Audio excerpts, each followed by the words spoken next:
ช่วงของ Good Morning BURSA Malaysia ครับ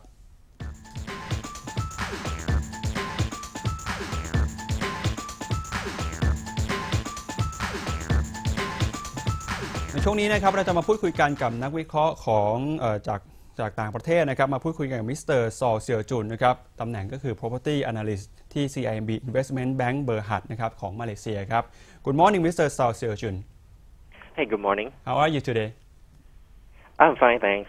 Very good. Thank you for joining us. And first of all, fortunately today we can see Asian market open higher, and right now investors still worrying about the Brexit and the effect of it.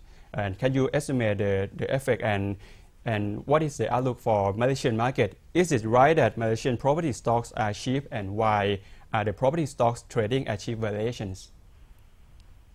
Yes, I think the Malaysian property sector has been cheap, I think, since late last year. So if you look at the current valuation of the Malaysian property sector, the entire sector is trading at about 0.8 times price to book, which is just slightly above the level seen during the 2008 and 9 financial crisis. So the long-term average, it's about 1.2 times.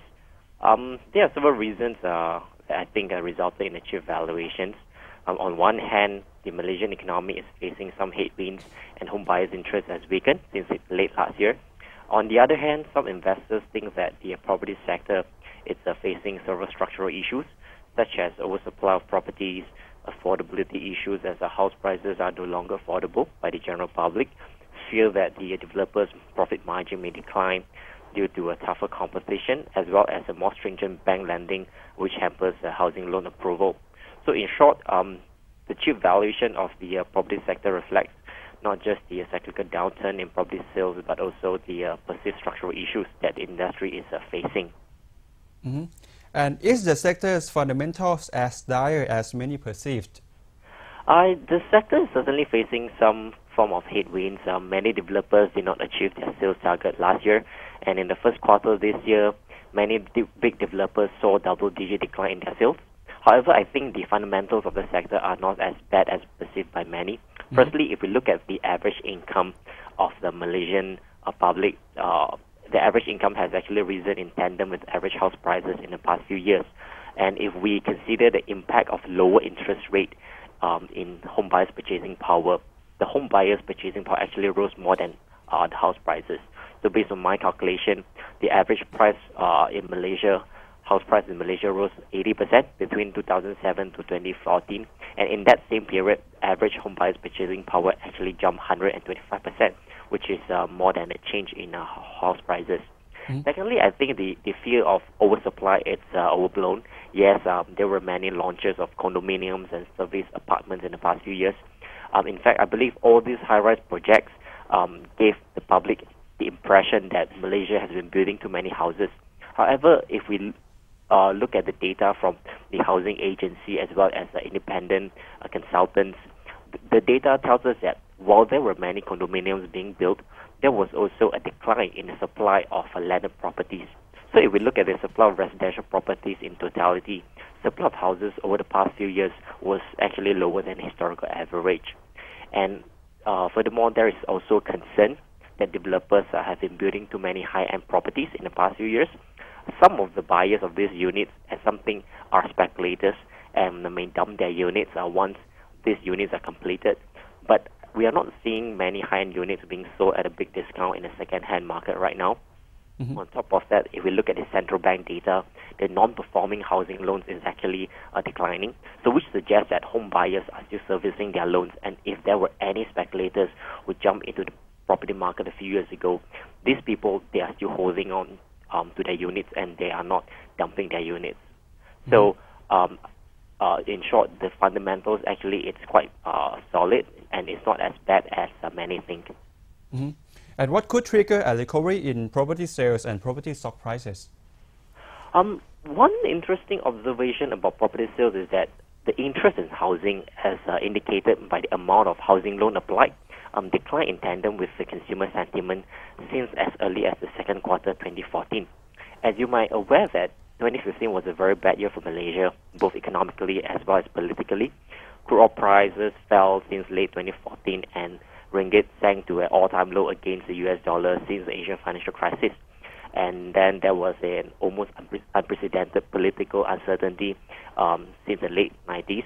Also, most major newspapers were reporting about job cuts in the banking and oil and gas sector earlier this year.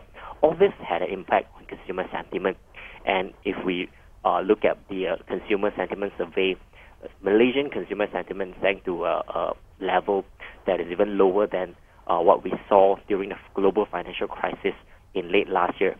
So right now, the consumer sentiment is at a very low level, despite unemployment is far better compared to a few years ago.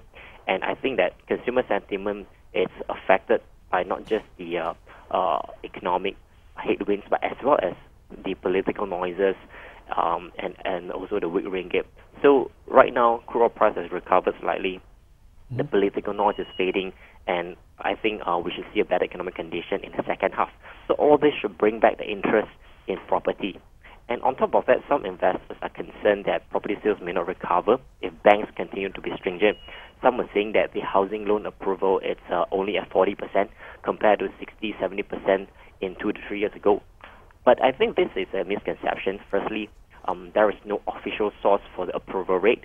The 40% approval rate is calculated by dividing the value of loan approved over the value of loan applied. So the loan approval and application data is available from the central bank website. As such, the approval rate that people are quoting in the newspaper refers to the value of loan applied and not necessarily the number of loan application. Based on our channel checks, many developers manage to convert 50 to 70% of their bookings into sales, which suggests that the approval rate based on the number of applications is much higher. We believe that it is still possible for home buyers to obtain bank loans, especially the first-time home buyers and the property price below 1 million. So to answer your questions, I think we may not see a strong catalyst that will trigger a strong recovery, but I think as things normalize, as the overly pessimistic consumer sentiment normalize and recover, that should boost demand for property. And finally, what are your top picks for the sectors? Generally, we prefer developers with mass market developments or with township projects. Even though the sector's valuation is cheap and fundamentals are much better than many perceive, there's no denying that the economic condition will be slower going forward compared to the past few years. This is why we prefer developers with mass market as well as township projects, because these are the projects that still are seeing good demand. And also, the pricing of these products are much more affordable. So among the Malaysian developers that we cover, EcoWorld, UOA Development, and LBS Bina fit this criteria. All right. Thank you very much. We appreciate it. Yeah, you're welcome.